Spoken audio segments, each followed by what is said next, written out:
Ang pangalan ko ay Elena at ako ay 61 taong gulang na. Kagabi, isang pangyayari ang sumira sa lahat ng natitira ko pang pagkatao. Isang pangyayari na nagpatunay sa akin na sa sarili kong pamamahay, sa bahay na itinayo ko mula sa sarili kong pawis at dugo, wala na pala akong halaga. Nagsimula ang lahat sa isang mangkok ng sinigang. Oo, isang simpleng mangkok lang ng sinigang na walang asin. Ang anak kong si Antonio, ang kaisa-isa kong anak, na pinalaki ko ng buong pagmamahal, ay umuwi mula sa kanyang magarbong trabaho. Pagsubo niya sa sabaw, ang mukha niyang laging seryoso ay biglang naging mukha ng isang demonyo. Anong klasing pagkain to? Sigaw niya. At ang bawat salita ay parang latigo sa aking puso. Bago pa ako makasagot, ibinuhos niya sa akin ang buong mangkok. Ang mainit na sabaw ay pumaso sa aking mukha, sa aking mga braso, pero mas masakit pa roon ang mga salitang binitawan niya habang tinutulak niya ako sa sahig. Wala kang kwenta, wala kang silbi, isa kang pabigat. Habang nakahandusay ako, pinupunasan ng lumang basahan ang dugong tumutulo mula sa aking labi. Ang asawa niyang si Isabel ay nakatayo lang sa may pintuan. Nakatingin lang, walang ginawa. Sa sandaling iyon, naintindihan ko na ang lahat. Sa bahay na ito, hindi ako ang ina. Hindi ako ang lola. Ako ay isa na lang kasambahay. Isang utusan na walang bayad. At ang kahihiyan, ang hiya na naramdaman ko sa mga sandaling iyon, iyon ang halos pumatay sa akin. Ang makita sa mga mata ng sarili mong anak na ikaw ay basura na lang, iyon ang pinakamasakit sa lahat. Isang bagay na hindi kayang pagalingin ng kahit anong gamot. Sila, ang pamilya ko, sila ang nagbigay sa akin ng kahihiyang habambuhay kong dadalhin. Hindi naman siya laging ganyan. Ang anak ko, si Antonio, dati siyang isang mabait na bata. Noong iniwan kami ng kanyang ama, kaming dalawa lang ang magkasama sa mundo. Nagtrabaho ako ng doble kayod, umaga, tanghali, gabi. Tiniis ko ang lahat para lang maibigay sa kanya ang magandang buhay. Ang pinakamahusay na eskwelahan. Ang pinakamagagandang damit. Lahat, ibinigay ko. Ako ang naging ilaw ng tahanan.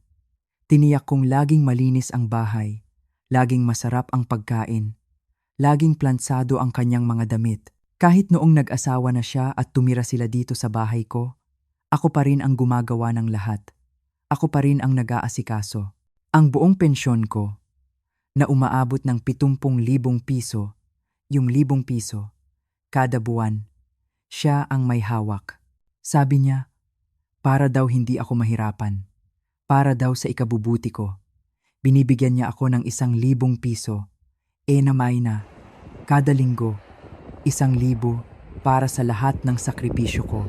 Pero para sa kanila, isa lang akong anino. Isang bagay na nandyan lang sa paligid, hindi kinakausap, hindi pinapansin, walang pakialam. Nag-iisa ako sa gitna ng sarili kong pamilya. Tiniis ko ang lahat ng iyon dahil ina ako, dahil mahal ko ang anak ko. Tiniis ko ang mga masasakit na salita, ang mga pangkukutya, hanggang sa dumating ang mga pananakit, at tiniis ko pa rin. Akala ko, iyon na ang kapalaran ko. Ang mamatay ng dahan-dahan sa loob ng bahay na ito, habang unti-unti nilang kinukuha ang lahat sa akin. Akala nila, isa lang akong matandang walang silbi. Isang kusinera na madaling takutin. Isang matandang ulyanin na madali nilang makontrol. Pero may isang bagay silang nakalimutan. Isang malaking pagkakamali na kanilang ginawa. May isang lihim na hindi nila alam. Isang lihim na yaman na matagal ko nang itinago. Bago ako naging ina niya, bago ako naging lola sa bahay na ito, 40 taon akong nagtrabaho bilang isang executive secretary sa isa sa pinakamalaking law firm sa bansa. 40 taon na humahawak ng mga kumpidensyal na dokumento. 40 taon na nakikipag-usap sa mga pinakamagagaling na abogado, huwes, at piskal. Kilala ko ang batas. Alam ko kung paano gumalaw ang sistema. At alam ko kung paano mag-ipon ng ebidensya. Ang tingin nila sa akin ay isang hamak na pon. Mahina, matanda, walang laban. Pero hindi nila alam. Ang pawn na ito, kabisado niya ang bawat galaw sa buong chessboard. At ang foundation na binili niya para itago ang mga pasa ko, iyon din ang gagamitin kong maskara para itago ang aking totoong plano. Kinuha nila ang pera ko, ang lakas ko, ang kapayapaan ko. Halos kunin na rin nila ang buhay ko. Pero may isang bagay na hindi ko hahayaang makuha nila, ang aking dangal. Ang aking karangalan bilang isang ina, bilang isang babae, bilang isang tao. Hindi ito kwento ng paghihiganti. Hindi. Ito ay kwento ng pagbawi. Ito ay isang kwento tungkol sa hustisya. At bibigyan ko sila ng isang aral, isang leksyon na hindi nila kailanman malilimutan. Isang leksyon na maaalala nila hanggang sa kanilang mga apo. Malalaman nila kung ano ang mangyayari kapag ang isang ina na minamaliit mo ay biglang magising. Hindi na ako mananahimik. Kung kayo po ay nakaramdam na parang estranghero kayo sa sarili ninyong tahanan, kung naranasan ninyo na ang mga taong pinagsilbihan ninyo ay siya pa ang yumurak sa inyong pagkatao, i-like at i-share ninyo ang video na ito at mag-iwan po kayo ng komento sa ibaba. Kwentuhan mo ako. Gusto kong marinig ang inyong mga istorya at sabihin nyo na rin po kung saan kayo nanonood. Samahan ninyo ako sa aking laban at panoorin kung paano ang isang lola na tinuring nilang kasambahay ang siyang magiging dahilan ng kanilang pagbagsak. Hindi naman laging ganito ang buhay ko. May mga araw na naaalala ko pa, mga araw na ang bahay na ito ay puno ng tawanan, hindi ng takot. Mga araw na ang anak kong si Antonio ay ang aking munting anghel, hindi ang halimaw na sumisira sa aking pagkatao gabi-gabi. Ang lahat ng bangungot na ito, ang impyernong ito na aking ginagalawan ngayon. Nagsimula ito 3 taon na ang nakalipas, sa isang gabing umuulan. Natatandaan ko pa, parang kahapon lang. Nakaupo ako sa sala, nanonood ng paborito kong teleserye, nang biglang may kumatok sa pinto. Nang buksan ko, bumungad sa akin ang aking anak, si Antonio. Basang-basa ng ulan, may daladalang isang maleta, at ang kanyang mga mata, ang mga matang iyon, puno ng kalungkutan at pagod. Itsura niya ay parang isang batang naliligaw na naghahanap ng kanyang ina. At ako, bilang isang ina na ang tanging hangad ay ang kapakanan ng kanyang anak, agad na bumukas ang puso ko. "Nay," sabi niya, nanginginig ang boses. "Nakipaghiwalay na kami. Wala na akong matitirhan. Pwede po ba akong tumuloy dito? Pansamantala lang. Paano ako makakatanggi? Ito ang anak ko, ang laman at dugo ko. Ang bahay na ito ay bahay din niya." Niyakap ko siya ng mahigpit at sinabing, "Siyempre naman, anak, ito ang tahanan mo. Palagi kang pwedeng umuwi dito." Hindi ko alam. Nasa pagbukas ko ng pinto para sa kanya ng gabing iyon, binuksan ko rin pala ang pinto para sa isang dahan-dahang gumagapang na kadiliman. Sa mga unang buwan, ang lahat ay tila normal. Bumalik kami sa dati para kaming mag-ina ulit na magkasama.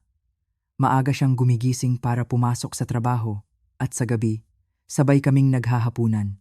Tinutulungan pa niya ako sa pamamalengke tuwing Sabado. Sa puso ko, may isang maliit na tuwa.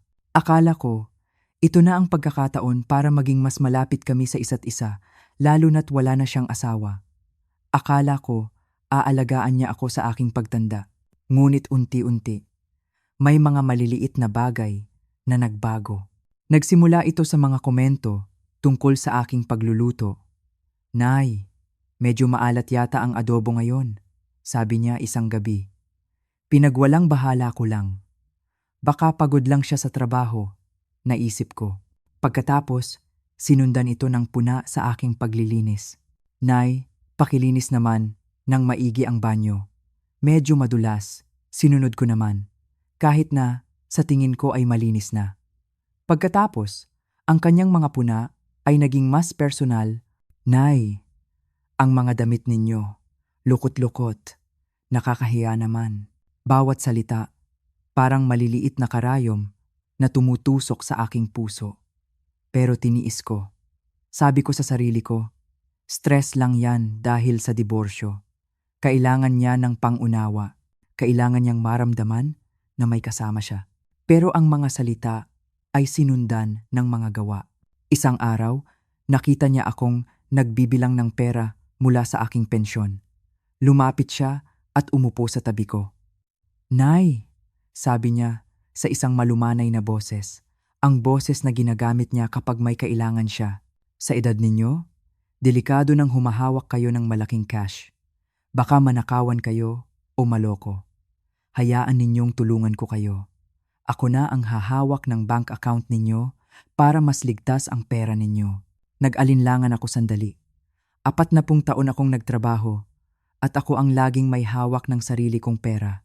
Pero tumingin siya sa akin gamit ang mga matang iyon, ang mga mata ng isang batang nagmamalasakit sa kanyang ina.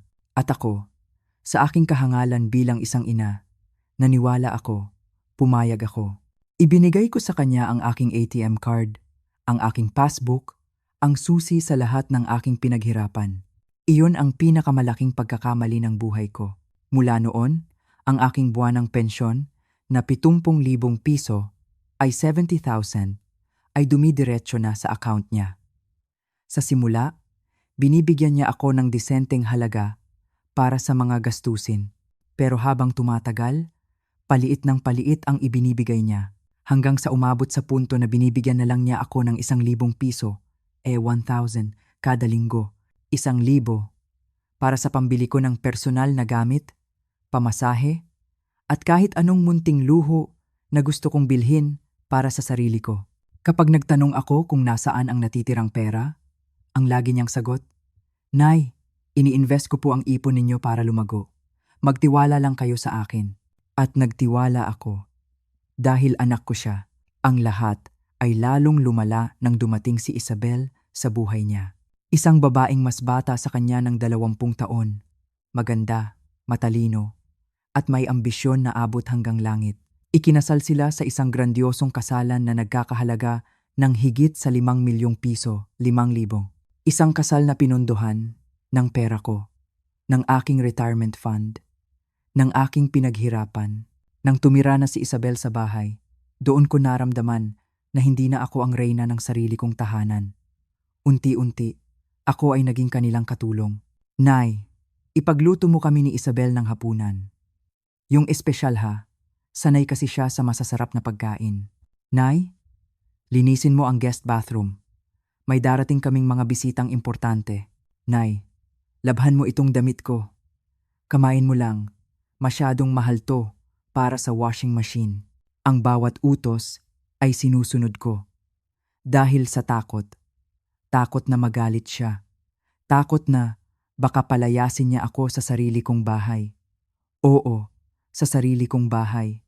Dahil sa kanyang panlilinlang, napapirma niya ako sa isang dokumento na ginagawa siyang co-owner ng bahay ko. "Para lang to sa seguridad. Nay," sabi niya, "para kung may mangyari sa inyo." Ang pananakit, nagsimula ito 1 taon na ang nakalipas. Sa una, mga aksidenteng pagtulak lang kapag nagkakasalubong kami sa pasilyo. Pagkatapos, mga kurot sa braso kapag hindi ko nagawa ng tama ang isang bagay. Hanggang sa isang gabi, hindi niya nagustuhan ang timpla ng kape ko. At sa unang pagkakataon, sinampal niya ako. Ang sakit at ang gulat ay hindi ko maipaliwanag. Pagkatapos noon, naging normal na ang mga sampal, ang mga suntok sa likod, ang mga sigaw. At ako, nanahimik na lang. Tinanggap ko na lang na ito na ang buhay ko. Isang bilanggo sa sarili kong bahay, pinagsisilbihan ang aking anak na naging aking berdugo hanggang kagabi. Hanggang sa ang isang simpleng mangkok ng sinigang na walang asin ay naging dahilan para ipakita niya sa akin kung gaano kalalim ang kanyang kalupitan. At sa sahig ng kusina, habang tinitingnan ko ang sarili kong dugo, doon ko naintindihan. Ang pintong binuksan ko para sa kanya ay hindi na muling maisasara. At kung hindi ako gagawa ng paraan, dito na rin ako mamamatay. Kinabukasan, pagkatapos ng gabing iyon, ang gabing ipinahiya ako. Dahil sa sinigang, nagising ako na parang binugbog ang buong katawan ko. Ngunit wala akong oras para alalahanin ang sakit. Dahil may utos si Antonio, isang utos na nagbigay sa akin ng matinding kaba at pressure. Tandaan mo, Nay, sabi niya, bago umalis para sa trabaho, habang inaayos ang kanyang mamahaling kurbata. Darating ang 3 kaibigan ni Isabel para mananghalian. Gusto ko, maghanda ka ng espesyal, seafood pasta, Caesar salad, dessert, at bumili ka ng white wine. Yung masarap, hindi yung mumurahing binibili mo. Pagkatapos niyang sabihin iyon, naglabas siya ng 3 pirasong 1,000 papel mula sa kanyang pitaka at inilapag ito sa mesa na parang nagbibigay ng limos sa isang pulubi. Heto, 3,000 piso, 3,000. Pagkasyahin mo yan, 3,000 piso. Ang mga salitang iyon ay umalingaw-ngaw sa aking isipan. Paano ko pagkakasyahin ang 3,000 para sa isang marangyang pananghalian para sa 5 tao? Para sa mga babaeng sanay kumain sa mga mamahaling restaurant, ang halaga pa lang ng isang bote ng disenteng white wine ay aabot na ng 1,000. Ang sariwang sugpo, halos 1,500, 1,015 kada kilo. Paano ako gagawa ng milagro?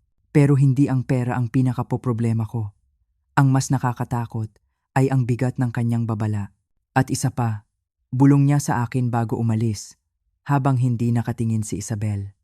Isuot mo yung makeup na binili ko. Takpan mong mabuti ang mga pasa mo.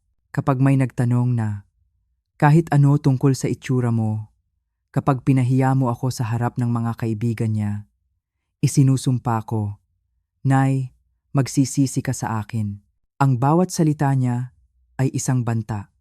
Kaya't kahit nanginginig ang aking mga kamay, tumango na lang ako. Pagkaalis nila, humarap ako sa salamin. Halos hindi ko na makilala ang sarili ko. Ang labi ko ay namamaga at kulay ube. May maliit na sugat sa gilid. Ang mga mata ko ay namumula at maga dahil sa kaiiyak. At may isang malaking pasa sa aking leeg na nagsisimula ng kumalat. Kinuha ko ang mamahaling foundation na ibinigay niya. Dahan-dahan kong ipinahid sa aking mukha. Tinatakpan ang bawat marka ng kanyang kalupitan. Bawat pasa, bawat sugat, bawat ebidensya ng kung ano talaga ang nangyayari sa loob ng bahay na ito. Habang ginagawa ko iyon, hindi ko maiwasang isipin, ilang beses ko na bang ginawa ito? Ilang umaga na ba akong gumising para lang magtago ng mga pasa at mag-imbento ng mga dahilan? Nadulas, nauntog, nahulog. Paulit-ulit na kasinungalingan para lang protektahan ang reputasyon ng aking anak.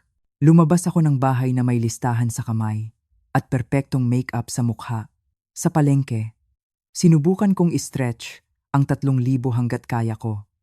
Bumili ako ng frozen shrimp sa halip na sariwang sugpo. Ang pinakamurang brand ng wine na hindi naman pangit ang lasa. Pasta na naka-sale. Bawat sentimo ay mahalaga. Habang nakapila ako para magbayad, isang pamilyar na boses ang tumawag sa akin. Elena, sabi nito. Si Aling Nena, ang mabait kong kapitbahay. Isang biyuda na kasing edad ko rin. Kumusta ka, iha? Matagal na kitang hindi nakikita sa labas ng bakuran mo. Ngumiti ako. Isang pilit na ngiti. Okay lang po ako, Aling Nena. Medyo naging abala lang po sa mga gawain sa bahay. Tinitigan niya ako ng maigi at napansin kong ang kanyang mga mata ay dumapo sa aking labi sa kabila ng makapal na makeup. Nasugatan ba yang bibig mo? Tanong niya. May tunay na pag-aalala sa kanyang boses. Biglang kumabog ang dibdib ko. Nako, wala po ito, pagsisinungaling ko ulit. Nauntog lang po ako sa pinto ng aparador kagabi. Alam niyo naman po, medyo burara. Sumimangot si Aling Nena, tila hindi kumbinsido, pero hindi na siya nagpumilit. Sige, sabi na lang niya, kung kailangan mo ng kahit ano, alam mo kung saan ako nakatira. Palagi lang akong nasa bahay tuwing hapon. Ang mga salitang iyon, tumagos sa puso ko. Matagal na panahon na mula noong may nag-alok sa akin ng tunay na tulong. Sa isang sandali, gusto kong sabihin sa kanya ang lahat. Gusto kong magmakaawa para sa kanyang tulong. Pero umalingaw-ngaw sa isip ko ang boses ni Antonio. Walang maniniwala sa'yo. Isa ka lang matandang ulyanin. Salamat po, Aling Nena, sabi ko na lang. Napakabait ninyo. Bumalik ako sa bahay at nagluto na parang baliw. Kailangan. Handa na ang lahat pagsapit ng 12:00. Nilinis ko ang buong bahay, inayos ang mesa gamit ang pinakamaganda naming kubyertos, at naglagay ng bulaklak sa gitna. Lahat ay dapat maging perpekto. Eksaktong 12:00, tumunog ang doorbell. Huminga ako ng malalim, chinek ang makeup ko sa huling pagkakataon, at binuksan ang pinto. Nandoon si Isabel kasama ang kanyang 3 kaibigan. Lahat ay bihis na parang pupunta sa isang fashion show. "Hello, Aling Elena," sabi ni Isabel sa matamis niyang boses. Ipakikilala ko ang mga kaibigan ko, si Celia, si Marites, at si Lorna. Mula sa legal department, halos tumigil ang pagtibok ng puso ko nang marinig ko ang pangalan ni Lorna. Tinitigan ko siya ng mabuti. Hindi ako pwedeng magkamali. Siya nga, si Lorna, ang nakababata kong kapatid na hindi ko na nakita ng mahigit 2 taon. Nagulat din siya nang makita ako. Ngunit pareho kaming naging propesyonal. Matalino ang kapatid ko, mas tuso kaysa sa akin. Agad niyang naintindihan na may kakaibang nangyayari, lalo na nang makita niya ang aking mukha na puno ng makeup at ang aking nerbyosong kilos. "Ikinagagalak ko kayong makilala, Mrs. Garcia," formal niyang sabi, na parang hindi niya ako kilala. Habang nanananghalian kami, hindi niya inaalis ang tingin sa akin. Alam ko ang tingin na iyon. Iyon ang tingin na ginagamit niya noong mga bata pa kami, kapag alam niyang may itinatago ako. "Ang pagkain ay masarap," sabi ng mga bisita. Si Isabel ay taas noo. Si Aling Elena po ang nag-alaga sa lahat. Parang may kasambahay kami, pero mas magaling kasi ginagawa niya ng may pagmamahal. Kasambahay. Iyon ang tingin niya sa akin, isang libreng utusan. Nang pumasok ako sa kusina para kunin ang dessert, sumunod ang kapatid ko. "Monica," sabi niya sa mahinang boses, gamit ang tunay kong pangalan sa unang pagkakataon. "Okay ka lang ba? Iba ka ngayon." Sa isang sandali, bumagsak ang lahat ng depensa ko. Gusto ko siyang yakapin at sabihin ang lahat. Ngunit sa eksaktong sandaling iyon, narinig ko ang tunog ng susi ni Antonio sa pinto. Dumating siya ng mas maaga kaysa sa inaasahan. "Okay lang ako, Lorna," mabilis kong sagot. "Medyo pagod lang." Pumasok si Antonio na may perpektong ngiti.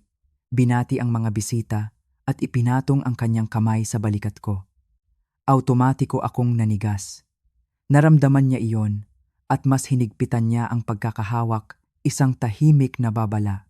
Pag-alis ng mga bisita, si Lorna ang huli. Bago siya lumabas, kinuha niya ang kamay ko. "Ikinagagalak kong makilala ka, Mrs. Garcia," sabi niya nang malakas para marinig ni Antonio. Ngunit bumulong siya sa aking tainga. "Magkikita tayo ulit." Isang munting pangako, isang munting sinag ng pag-asa sa gitna ng aking madilim na mundo. Pagkaalis ng mga bisita at ng aking kapatid, agad na nagbago ang anyo ni Antonio.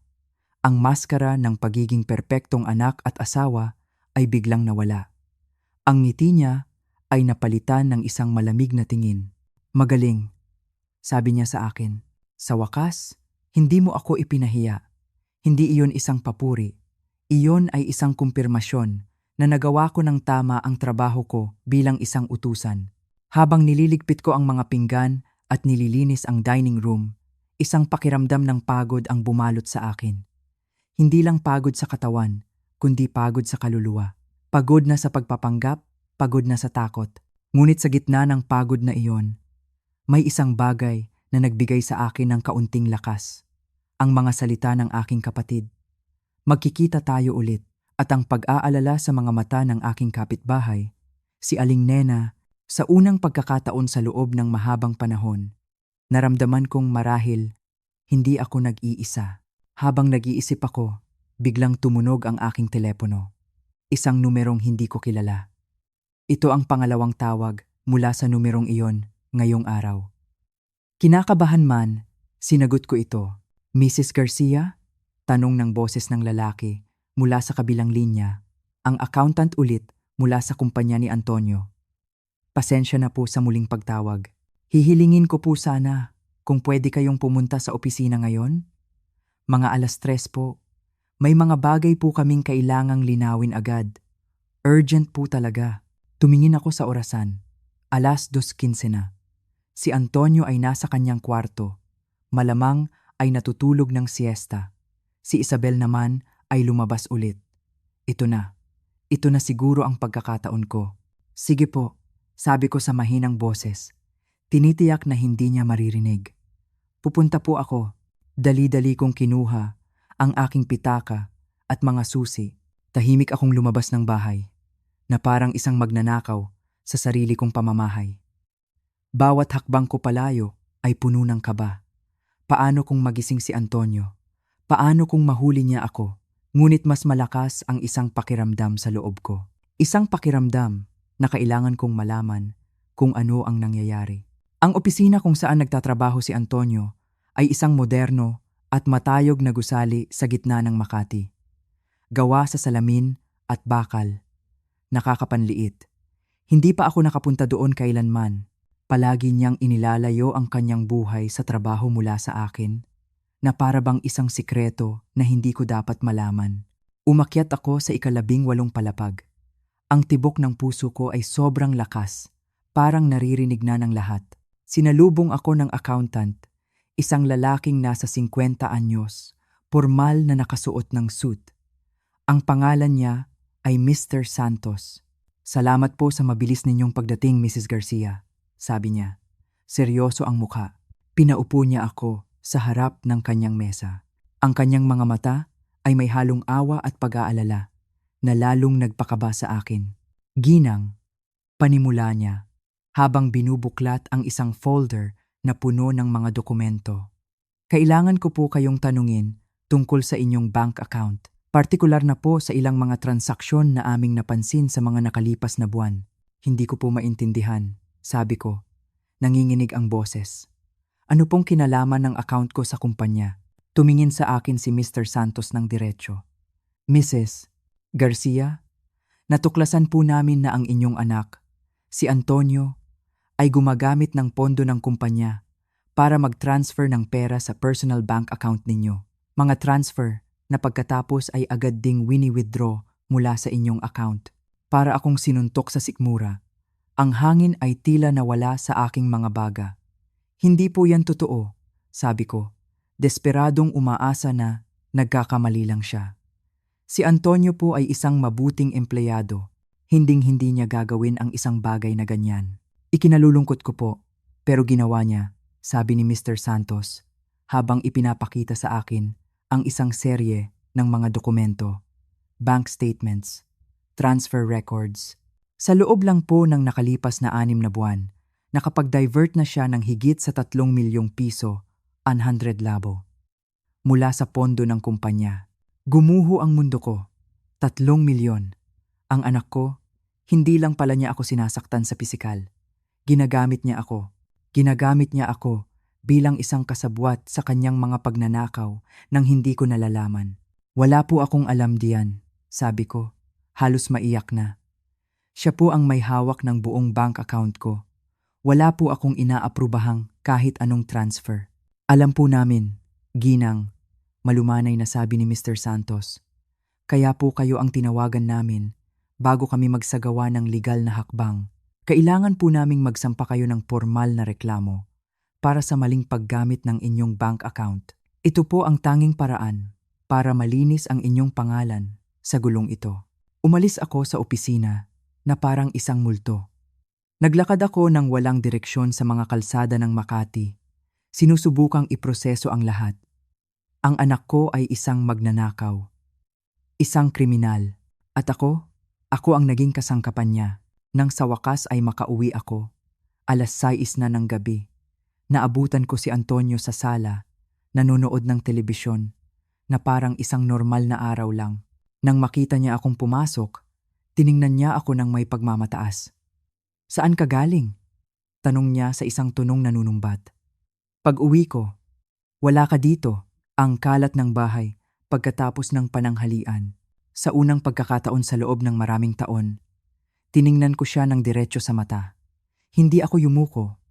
May nagbago sa loob ko Nang hapong iyon, siguro dahil sa kaalaman na hindi na ako nag-iisa sa pag-alam ng katotohanan, galing ako sa opisina mo, sabi ko. Agad na nagbago ang kanyang ekspresyon. Ang maskara ng kontrol ay nabasag sa isang segundo. Nakita ko ang takot sa kanyang mga mata. Anong sinabi mo? Galing ako sa opisina mo, Antonio, inulit ko. Kinausap ko ang accountant. Alam ko na kung ano ang ginagawa mo. Dahan-dahan siyang tumayo mula sa sofa, na parang isang mandaragit na naghahandang sumalakay. Hindi ko alam kung anong pinagsasabi mo, Nay. Nalilito ka lang yata. 3 milyon? Sabi ko. Nararamdaman kong tumitigas ang aking boses. 3 milyong piso ang ninakaw mo sa kumpanya mo, gamit ang bank account ko. Lumapit siya sa akin. Ngunit sa pagkakataong ito, hindi ako umatras. Makinig ka sa akin. Matandang ulyanin. Sabi niya sa isang mahina at nagbabantang boses. Wala kang ideya sa sinasabi mo. Ang perang yan ay para sa akin. Utang mo sa akin ang lahat ng ginastos ko para sa'yo sa mga nakaraang taon. Ang kinakain mo, ang bubong sa ulo mo, gamit ang sarili kong pera, sagot ko. Ang pensyon ko, ang mga ipon ko, ang perang pinaghirapan ko sa loob ng 40 taon. Hinawakan niya ang braso ko ng mahigpit. Ngunit sa pagkakataong ito, hindi ako nanahimik.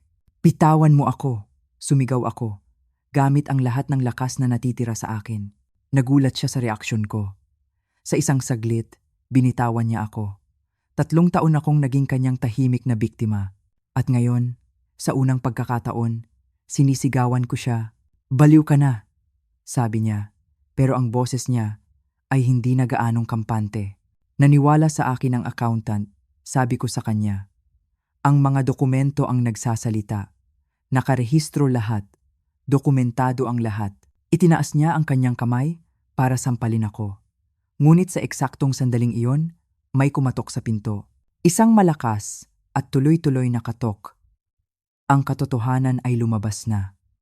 At ang tulong ay dumating na rin pala. Ang pagtaas ng kamay ni Antonio ay naputol sa ere. Nanigas na parang isang estatwa dahil sa biglaang pagkatok sa pinto. Ang kanyang mukha, na puno ng galit ilang segundo lang ang nakalipas, ay agad na nag-iba. Ang takot na makita ng ibang tao ang kanyang tunay na kulay ay mas malakas kaysa sa kanyang galit sa akin. Para sa kanya, ang kanyang reputasyon, ang kanyang imahe bilang isang matagumpay at mabuting anak ay mas mahalaga pa sa lahat. Puntahan mo kung sino yan, utos niya sa akin sa isang pabulong na sigaw. At subukan mo lang magsalita ng kahit anong kakaiba. Nanginginig man ang mga tuhod ko, lumakad ako papunta sa pinto. Pagbukas ko, bumungad sa akin si Aling Nena. May daladalang isang kaserola at may pag-aalala sa kanyang mukha. Elena, iha, sabi niya. Nagdala ako ng ginataang manok, pero nakarinig ako ng malalakas na boses at nag-alala ako. At sa likod ng balikat niya, may isa pang babae, ang kapatid ko, si Lorna. Nakasuot lang siya ng ordinaryong damit, pero agad ko siyang nakilala. Magandang gabi po, sabi ni Lorna. Nagpapanggap na hindi niya ako kilala. Bago lang po ako sa lugar na ito at binibisita ko lang si Aling Nena. Sana po hindi kami nakakaabala. Biglang lumitaw si Antonio sa likod ko. Ang kanyang peking ngiti ay perpektong nakalagay na ulit sa kanyang mukha. Naku, hindi po abala, mga ginang, sabi niya. Medyo nagkakainitan lang kami ni nanay dahil nasunog niya ang hapunan. Alam niyo na? Nagiging makakalimutin na ang mga matatanda. Tiningnan siya ni Aling Nena nang may ekspresyon na hindi ko mabasa. Ganoon ba? Sabi niya. Sige, Elena, heto ang pagkain at tandaan mo, kung kailangan mo ng kahit ano pa man, nasa kabilang bahay lang ako. Tumingin sa akin ng diretso si Lorna. Opo, Mrs. Garcia.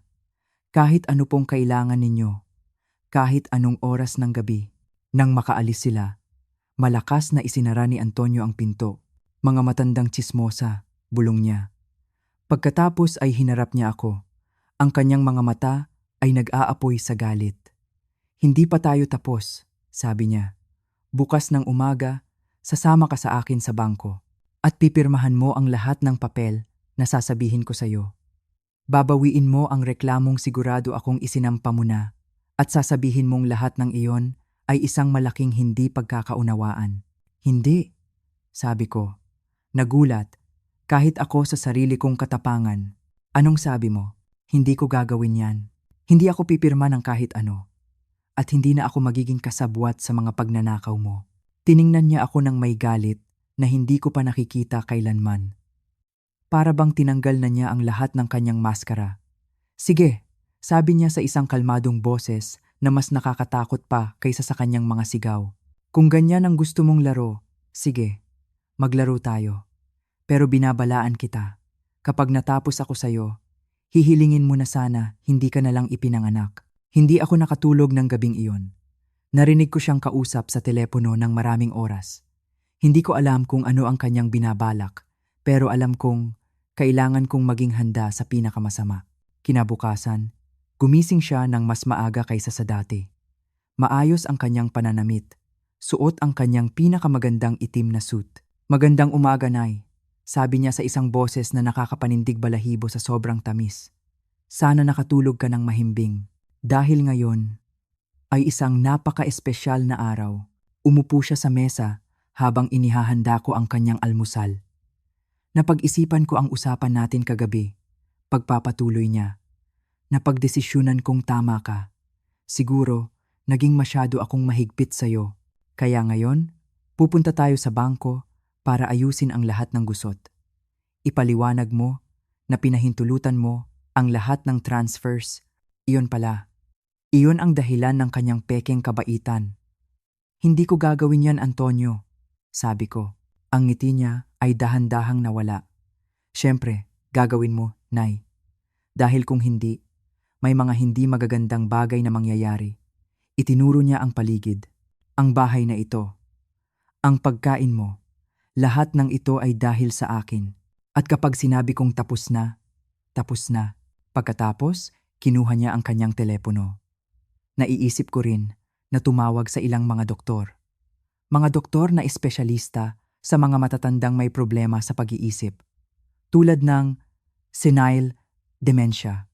Alam mo, napakalungkot kapag ang mga ina ay nagsisimula ng mag-imbento ng mga kwento, inaakusahan ang sarili nilang anak ng mga terrible na bagay. Maraming testigo ang pwedeng magsabi na malala na ang pag-iisip mo. Si Isabel, ang mga kaibigan niya, lahat sila napansin na may kakaiba sa'yo. Ito na ang pinakamasama niyang banta. Hindi lang niya ako palalayasin. Gagawin niya akong baliw sa mata ng lahat para walang sino man ang maniwala sa akin. Kaya 10:00, sabi niya, tumatayo na. Susunduin kita. Magbihis ka ng pinakamaganda mong damit. Mag-ayos ka.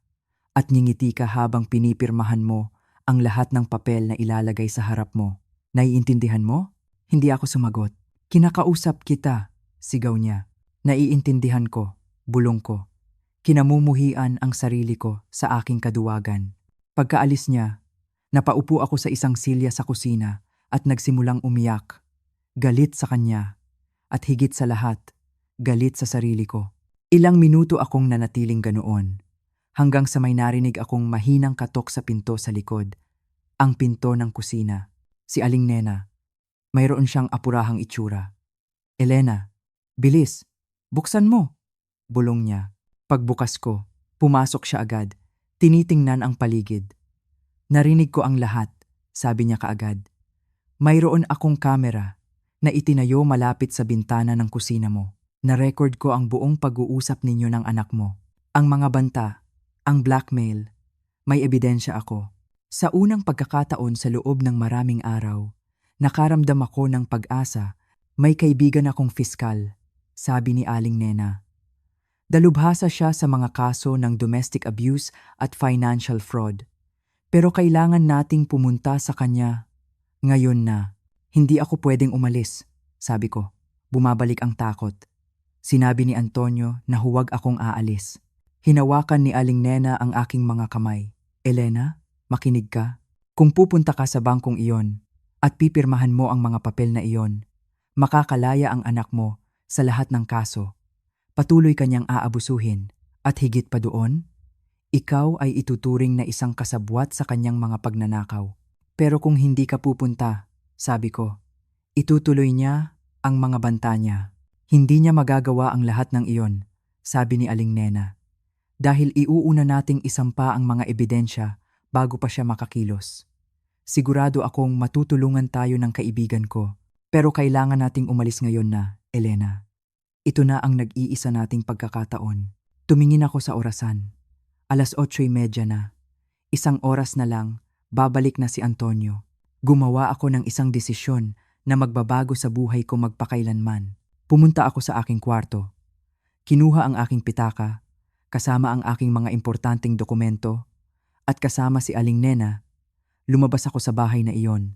Habang naglalakad kami papunta sa kanyang sasakyan, naramdaman ko ang isang bagay na hindi ko naramdaman sa loob ng 3 taon. Lakas ng loob. Sa unang pagkakataon, ako na ang may hawak ng sarili kong buhay. Ang pagtakas mula sa kadiliman ay nagsimula na.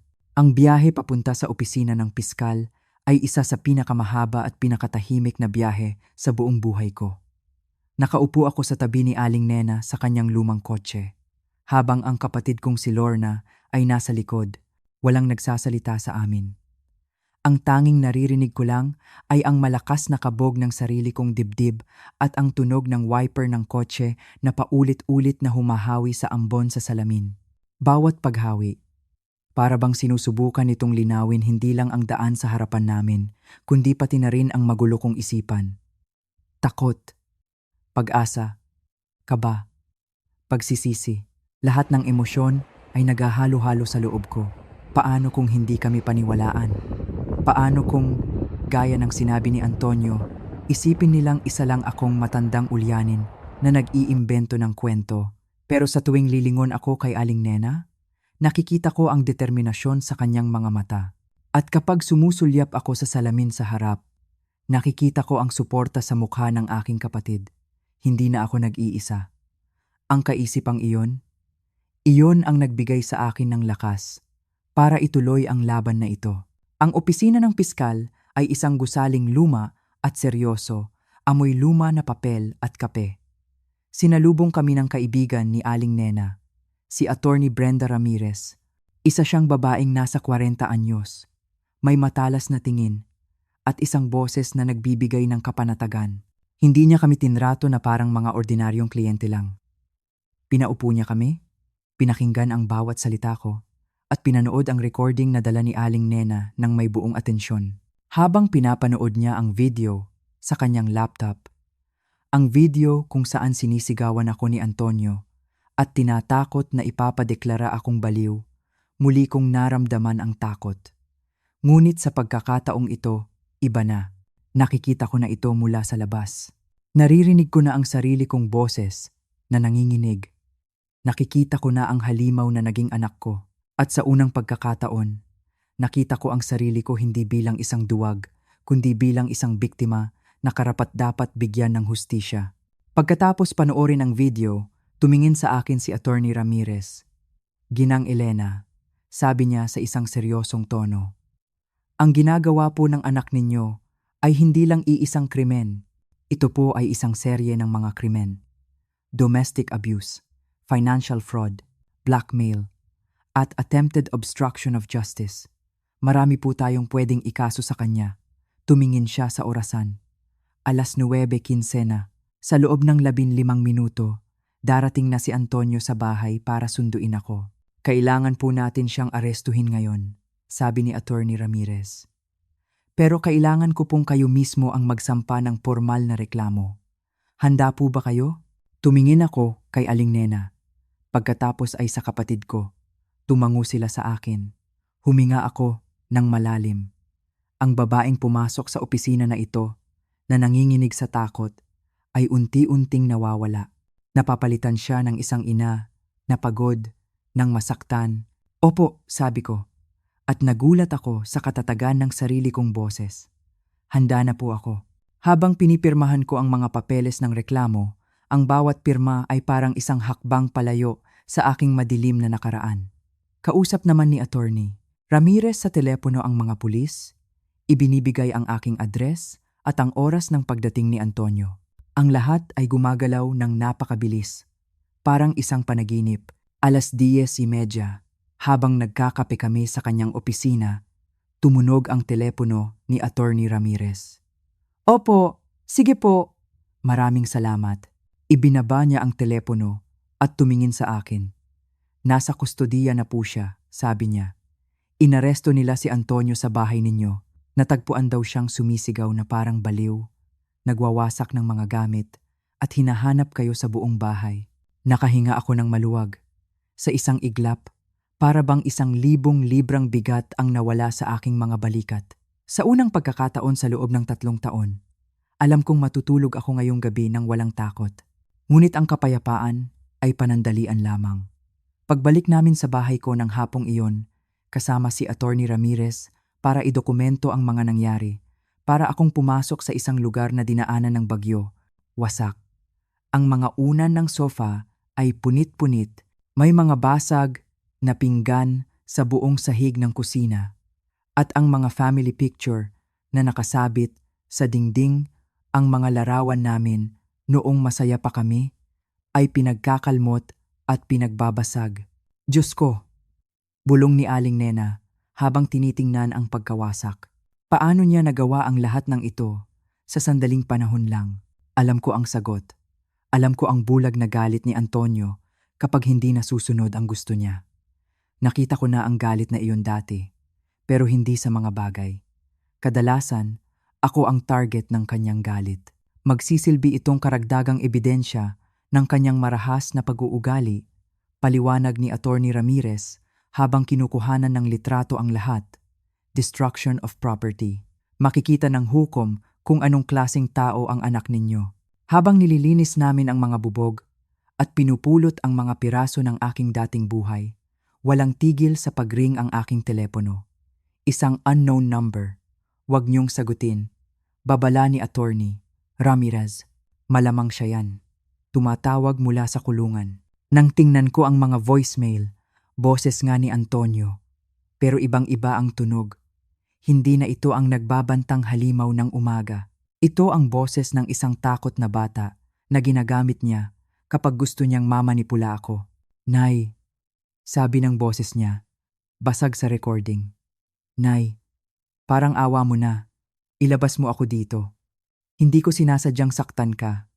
Alam mo namang mahal na mahal kita. Ikaw ang pinakaimportante sa buhay ko. Pakiusap, Nay. Huwag mo akong hayaang mabulok sa kulungang ito. Anak mo ako. Nag-iisa mong anak. 5 mensahe. 5 mensahe na puro ganoon. Bawat isa ay mas desperado kaysa sa nauna. Sa huli, umiiyak na siya. Parte yan ng kanyang strategy. Paliwanag ni Attorney Ramirez. Una, karahasan at pananakot. Ngayon, pagiging biktima at paggamit ng guilt. Tipikal na pattern sa mga nang-aabuso. Kahit na naiintindihan ko, ang marinig ang aking anak na umiiyak ay dumurog sa aking puso. Sa loob ng 35 taon, siya ang aking baby. Mahirap paghiwalayin ang halimaw na naging siya at ang batang minsan kong minahal. Nang gabing iyon, pinilit ako ni Aling Nena na sa bahay niya muna matulog. At habang nakahiga ako sa isang kama na hindi sa akin, napagtanto ko na kahit na malaya na ako sa pisikal, ang digmaan ay nagsisimula pa lamang. Ang sumunod na araw ay ang araw ng bail hearing ni Antonio. Sa isang maliit na korte, nakaupo siya sa tabi ng kanyang abogado, suot ang isang orange na jumpsuit ng bilanggo. Nang makita niya akong pumasok, ang mukha niyang nagpapanggap na nagsisisi sa mga voicemail ay biglang naglaho. Napalitan ito ng purong galit. Ang mga mata niya ay parang dalawang nagbabagang uling, nangangako ng paghihiganti. Sa kabilang banda ng kwarto, nakaupo si Isabel, ang kanyang asawa. Elegante pa rin siyang manamit, pero halatang halata ang puyat at stress sa kanyang mukha. Nang magtama ang aming mga mata, nakita ko ang isang bagay na ikinagulat ko. Hiya, tunay na hiya. Isinalaysay ko sa hukom ang lahat. Ang bawat sampal, bawat suntok, bawat masasakit na salita, ang pagkontrol sa aking pera, ang pagnanakaw ng 3 milyong piso. At ang banta niya noong umagang iyon na ipapadeklara akong baliw. Pinakinggan ng hukom ang recording na dala ni Aling Nena at habang ginagawa niya iyon, nakita kong tumitigas ang kanyang mukha. Bail is denied, sabi ng hukom. Mananatili kang nakakulong hanggang sa araw ng iyong paglilitis. Sumabog si Antonio. Hindi ito makatarungan. Sigaw niya, tumatayo. Nagsisinungaling lang ang matandang yan. Isa akong respetadong mamamayan. Kinailangan siyang hawakan ng mga guwardiya. Bago siya ilabas, tumingin siya sa akin. Magsisisi ka, Nay! Sigaw niya. Sa bawat araw na mananatili ako sa kulungang ito, pagbabayaran mo. Pagkatapos ng hearing, nilapitan ako ni Isabel. Mrs. Garcia, sabi niya, nanginginig ang boses. Kailangan ko po kayong makausap. Tumingin siya sa akin. At sa unang pagkakataon, nakita ko ang tunay na luha sa kanyang mga mata. Patawarin niyo po ako, sabi niya. Alam ko pong may mali sa bahay na yon. Naririnig ko ang mga sigawan. Nakikita ko ang mga pasa ninyo. Pero, natakot po ako. Tinakot din niya ako. Sinabi niya na kapag nagsalita ako, sisirain niya ang karir ko. Naging duwag po ako. Inamin niya na nang arestuhin si Antonio, nahanap niya ang mga dokumento sa opisina nito sa bahay. Hindi lang pala ang kumpanya ang ninanakawan ni Antonio. Ninanakawan din pala siya nito. Magsasampa po ako ng diborsyo, sabi niya ng may determinasyon, at magiging testigo po ako laban sa kanya sa trial. Sa unang pagkakataon sa loob ng maraming taon, nakaramdam ako ng tunay na pag-asa. Hindi lang ako nakatakas. Ngayon, may mga kakampi na ako sa laban para sa hustisya. Akala ko, iyon na ang simula ng aking bagong, mapayapang buhay. Ngunit nagkamali ako. Ang halimaw, kahit na nasa loob ng hawla, ay mayroon pa ring mga galamay na kayang umabot sa labas. Isang linggo pagkatapos ng hearing, dumating ang unang sulat. Dala ito ng isang abogadong hindi pamilyar sa amin. Isang sulat kamay mula kay Antonio. Mahal kong nanay, panimula nito. Sana ay nag-e-enjoy ka sa iyong munting tagumpay. Pero gusto kong malaman mo, hindi pa ito tapos. May mga bagay akong alam tungkol sa'yo na walang ibang nakakaalam. Mga sikretong itinago mo sa loob ng 40 taon sa law firm na pinagtrabahuhan mo. Mga bagay na pwedeng sumira hindi lang sa reputasyon mo, kundi pati na rin sa kalayaan mo. Asvero, Minmay, tumigil ang pagtibok ng aking puso. Anong mga sikreto? Naaalala mo ba ang kaso ng Williams versus the State, Nay? 15 taon na ang nakalipas? Nahanap ko ang mga dokumentong itinago mo. Ang mga dokumentong inalter mo para tulungan si Mr. Sullivan na manalo sa kasong iyon. Mga dokumentong kapag lumabas ay pwedeng magpakulong sa'yo para sa obstruction of justice. Nagsimulang manginig ang aking mga kamay. Malabo kong naaalala ang kasong iyon. Isang kaso kung saan inutusan ako ng aking dating boss na ayusin ang ilang mga dokumento. Akala ko, normal lang iyon. Parte ng trabaho. Hindi ko naintindihan ang legal na implikasyon nito. May kopya ako ng lahat, Nay. At kung hindi mo aatrasin ang mga kaso laban sa akin, ang mga dokumentong ito ay mapupunta sa kamay ng piskal. Isipin mo na lang ang mga headline.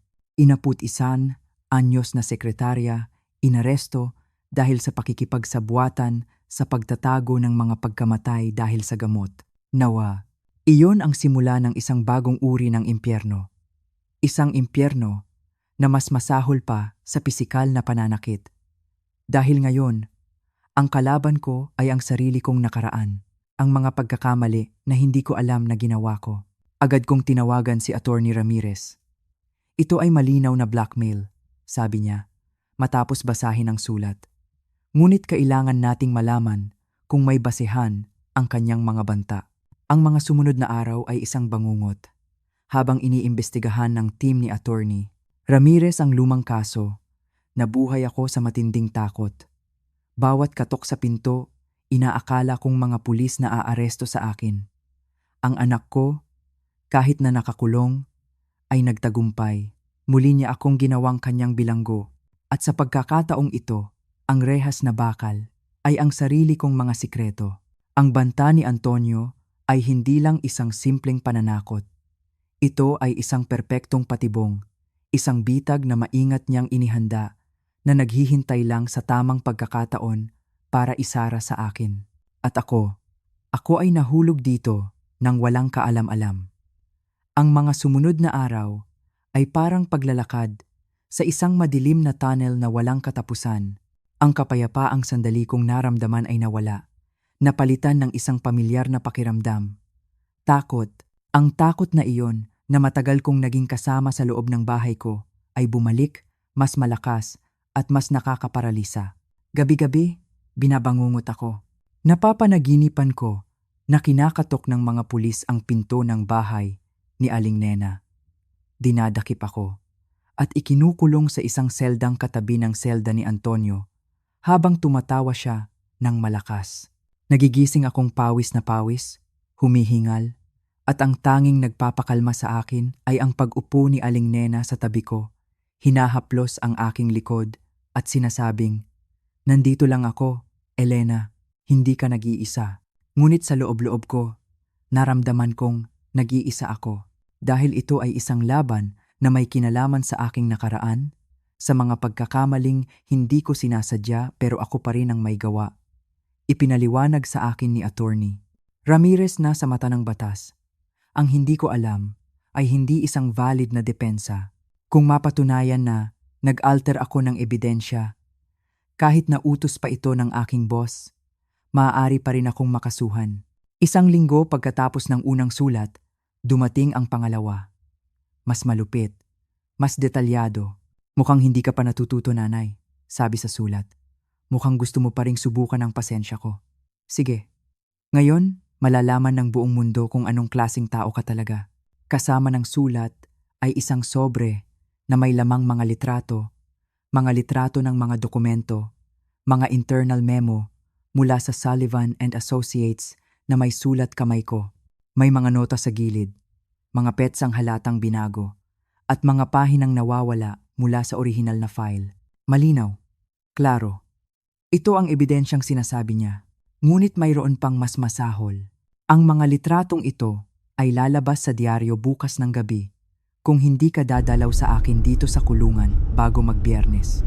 Dadalaw kang mag-isa, walang abogado, walang testigo, at magdadala ka ng isang sulat na pirmado mo, humihiling na iatras ang lahat ng kaso laban sa akin dahil ang lahat ay isang hindi pagkakaunawaan na dulot ng iyong pagkasira ng isip. Ang pagkasira ng isip. Ang akusasyong iyon na nagpapalamig sa aking dugo. At kung hindi ka darating, pagpapatuloy ng sulat, hindi lang ang mga litratong ito ang lalabas. Makikita mo rin ang mga recordings. Mga recordings? Anong recordings? Akala mo ba hindi ko alam na may mga kamera kang ipinakabit sa bahay, nanay? Akala mo ba ganoon ako katanga? May mga recordings din ako. Mga recordings mo na tumatanggap ng cash mula sa mga kliyente sa law firm.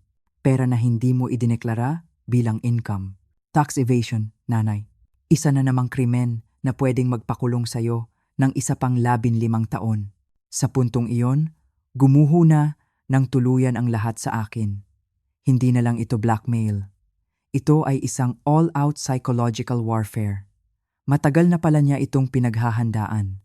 Siguro sa loob ng mga taon na nakatira siya sa bahay ko, hindi lang niya ako sinasaktan. Nag-iipon din pala siya ng mga bala para gamitin laban sa akin, para siguraduhing habang buhay niya akong makokontrol. Nang mabasa ni Attorney Ramirez ang pangalawang sulat, naging napakaseryoso ng kanyang mukha. "Elena," sabi niya, "tinatawag na ako sa unang pangalan ko. Kailangan kong sabihin mo sa akin ang buong katotohanan. Kahit anong irregular na sitwasyon, kahit anong perang natanggap mo sa labas ng iyong sahod." Nanginginig, ikinuwento ko sa kanya ang tungkol sa mga Christmas bonus na cash na ibinibigay sa akin ni Mr. Sullivan taon-taon. Perang hindi ko idineklara dahil akala ko personal na regalo ang mga iyon. Ikinuwento ko ang mga pagkakataon na may mga nagpapasalamat na kliyente na nag-aabot sa akin ng cash. Perang hindi ko rin inireport dahil hindi ko alam na kailangan pala. Sa kabuuan, magkano ang pinag-uusapan natin sa loob ng 40 taon? Tanong niya. Siguro Siguro po mga 1,000,000 piso. Islaan libo sino. Sabi ko, puno ng hiya. Mabilis na nag-calculate si Attorney Ramirez. Kasama ang interes at mga penalty, aabutin yan ng halos 2,000,000 pisong 11,000 utang. Utang sa buwis. Pero ang pinakamalala, ito ay technically tax evasion. Iyon na, ang perpektong patibong ni Antonio ay nagsara na. Nasa isang sitwasyon ako na wala akong panalo. Kung isusuko ko ang laban, lalaya ang isang halimaw na siguradong babalik para tapusin ako. Kung ipagpapatuloy ko ang laban, ako naman ang makukulong para sa mga pagkakamaling ginawa ko ng walang kamuwang-muwang. Ang anak ko, mas gugustuhin pa niyang makita akong mabulok sa kulungan kaysa harapin ang sarili niyang mga kasalanan. Para akong isang daga na na-corner sa isang sulok, habang ang isang ahas ay dahan-dahang gumagapang palapit. Wala na akong matatakbuhan. Ang tanging nararamdaman ko na lang ay ang malamig na yakap ng kawalan ng pag-asa. Si Antonio, ang anak na minahal ko at pinagsilbihan, siya ang nagtayo ng sarili kong kulungan. At ang mga rehas ay gawa sa sarili kong mga pagkakamali. Sa loob ng 2 araw, nabuhay ako na parang isang kaluluwang ligaw. Hindi ako makakain. Hindi ako makatulog. Ang tanging nagawa ko lang ay umupo sa bintana ng bahay ni Aling Nena, nakatingin sa wasak kong bahay sa kabilang kalye, at iniisip kung paano ako napunta sa sitwasyong ito. Ang lahat ng pag-asa na naramdaman ko ay nawala.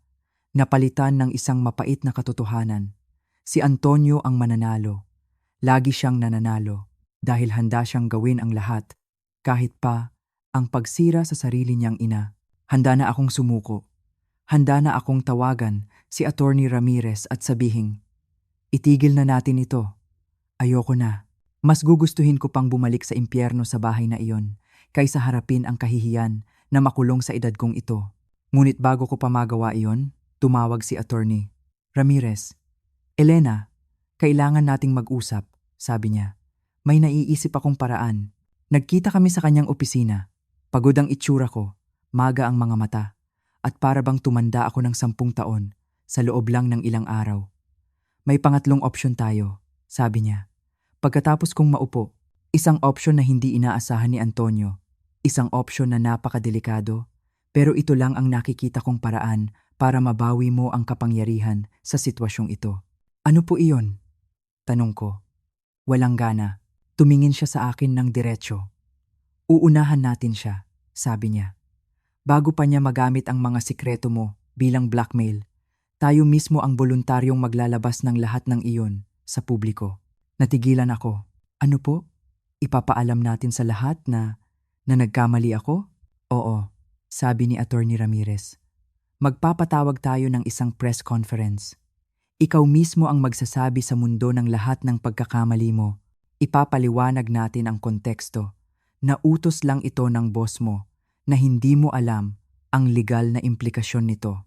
Aaminin natin ang lahat bago pa niya ito magamit laban sa'yo at gagamitin natin ang pag-amin na iyon para ipakita kung gaano siya ka-master manipulator na kaya niyang kontrolin ang kanyang biktima kahit mula pa sa loob ng kulungan.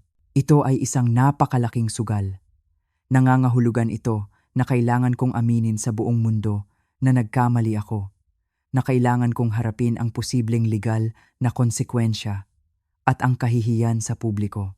Pero nangangahulugan din ito na mawawala na ang pinakamalaking armas ni Antonio laban sa akin, ang aking mga sikreto. Kung gagawin natin ito, pagpapatuloy ni Attorney Ramirez, mawawalan ng lahat ng kapangyarihan ang anak mo sa'yo. Hindi ka na niya pwedeng i-blackmail dahil wala nang natitirang itatago. Tumingin ako sa labas ng bintana ng kanyang opisina. Nakita ko ang mga taong naglalakad sa baba, abala sa kani-kanilang buhay. Ang bahay ko ay sumisimbolo sa aking nakaraan, sa aking mga pagkakamali, sa aking mga takot. Pero sumisimbolo din ito sa aking hinaharap, sa aking kalayaan, sa aking pagkakataong magsimula muli. Pagod na akong mabuhay sa takot. Pagod na akong hayaan ang aking anak na kontrolin ang buhay ko mula sa isang selda. Gawin natin, sabi ko sa wakas.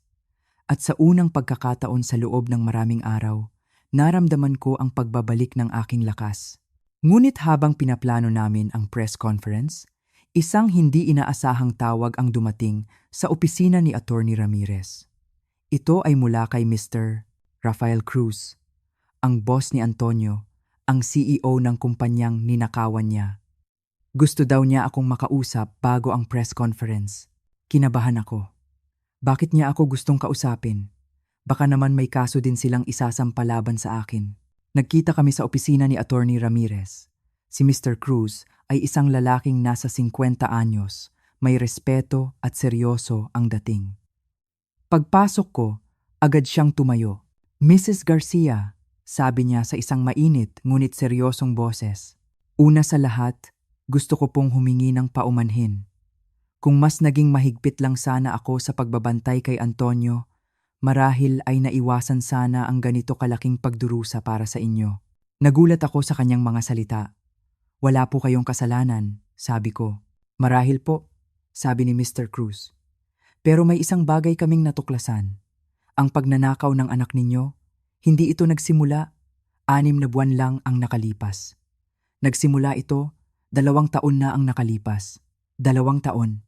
Sa loob ng 2 taon, ginagamit na pala niya ako. Ang kabuuang halaga na kanyang ninakaw ay umaabot sa 7.5 milyong piso. 1,000,000 5,59. Naramdaman kong nasusuka ako, pero mayroon pa siyang idinagdag. Nang maaresto si Antonio, mas malalim ang ginawa naming investigasyon. Natuklasan naming pinipeke niya ang mga reports, minamanipula ang mga kontrata, at ibinebenta pa ang mga kumpidensyal na impormasyon ng kumpanya sa aming mga kakumpitensya. Bakit po ninyo sinasabi sa akin ang lahat ng ito? Tanong ko, nalilito. Ngumiti si Mr. Cruz sa unang pagkakataon. Dahil gusto ka naming alukin ng trabaho, Mrs. Garcia. Trabaho? Ako? Sa edad kong ito? Nirepaso po namin ang inyong work history. 40 taon sa Sullivan and Associates. Mga rekomendasyong walang kapintasan, karanasan sa mga komplikadong kaso. Kailangan namin ng isang taong may karanasan ninyo para tulungan kaming ayusin ang lahat ng sinira ng inyong anak. Hindi ako makapaniwala sa aking naririnig. Ang sahod po ay 200,000 piso, 10,000 miling, kada buwan. Pagpapatuloy niya, kasama ang health benefits at isang espesyal na kompensasyon na 3 milyong piso in 3,000 bilang pagkilala sa pinsalang idinulot sa inyo ng aming kumpanya. 200,000 kada buwan, 3 milyon. Bigla, ang aking madilim na hinaharap ay nagkaroon ng liwanag. Pero may isang kondisyon po, dagdag ni Mr. Cruz. Kailangan naming magtestigo kayo sa trial ng inyong anak. Ang inyong testimonya ay napakahalaga para masigurong pagbabayaran niya ang lahat ng kanyang mga krimen. Siyempre po, sabi ko nang walang pag-aalinlangan. Gagawin ko po ang lahat ng kinakailangan. Umalis ako sa opisina na iyon na may bagong pag-asa. Ang huling pagpipilian na akala ko ay ang pagsuko ay naging simula pala ng isang bagong kabanata. Ang press conference na gaganapin kinabukasan ay hindi na lang isang paraan para depensahan ang sarili ko. Ito na ngayon ang aking deklarasyon ng kalayaan. Ang aking unang hakbang papunta sa isang buhay na ako na mismo ang may kontrol. Ang araw ng press conference ay dumating ng mas mabilis kaysa sa inaasahan ko. Kakaiba ang naramdaman ko pagkagising ng umagang iyon.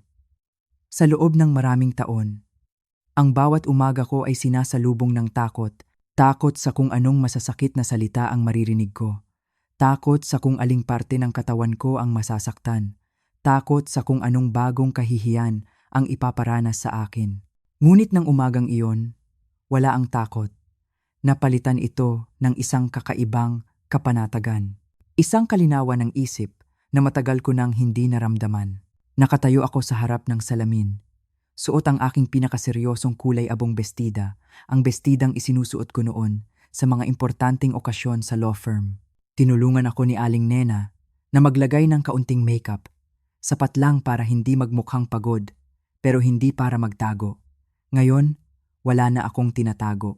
Sigurado ka na ba dito, Elena? Tanong niya sa akin sa ikalimang pagkakataon.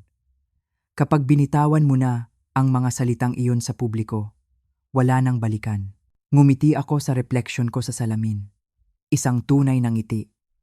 Ngayon lang ako naging ganito kasigurado sa buong buhay ko. Sagot ko.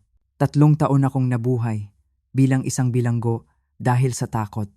Ngayon, hindi na ako magiging bilanggo pa ng aking nakaraan. 2:00 ng hapon, ang silid ay puno ng mga mamamahayag, mga kamera na kumikislap at mga mikroponong nakaabang sa bawat salita ko. Umupo ako sa harap nilang lahat, katabi si Attorney Ramirez. Sa isang iglap, naramdaman ko ang isang pamilyar na kaba, pero hindi ito ang kaba na dulot ng takot kay Antonio. Ito ay ang kaba na dulot ng kalayaan. Ang kaba na dulot ng responsibilidad na maging may-ari ng sarili kong buhay. Huminga ako ng malalim at nagsimulang magsalita. Ang pangalan ko po ay Elena Garcia. Panimula ko, tinitingnan ang bawat kamera sa aking harapan. Ako po ay 61 taong gulang at sa loob ng nakalipas na 3 taon, ako po ay naging biktima ng domestic violence sa kamay ng sarili kong anak, si Antonio Garcia. Isinalaysay ko ang lahat. Ang bawat detalye, ang pambubugbog dahil sa isang mangkok ng sinigang, ang pagkontrol sa aking pera, ang pag-agaw sa aking pensyon, ang mga masasakit na salita, ang mga banta, ang sistematikong pagnanakaw sa aking pera. Hindi ako nag-iwan ng kahit anong bato na hindi nakataob. Pagkatapos, huminto ako sandali. Ito na ang bahagi na pinakahihintay ni Antonio na manatiling sikreto.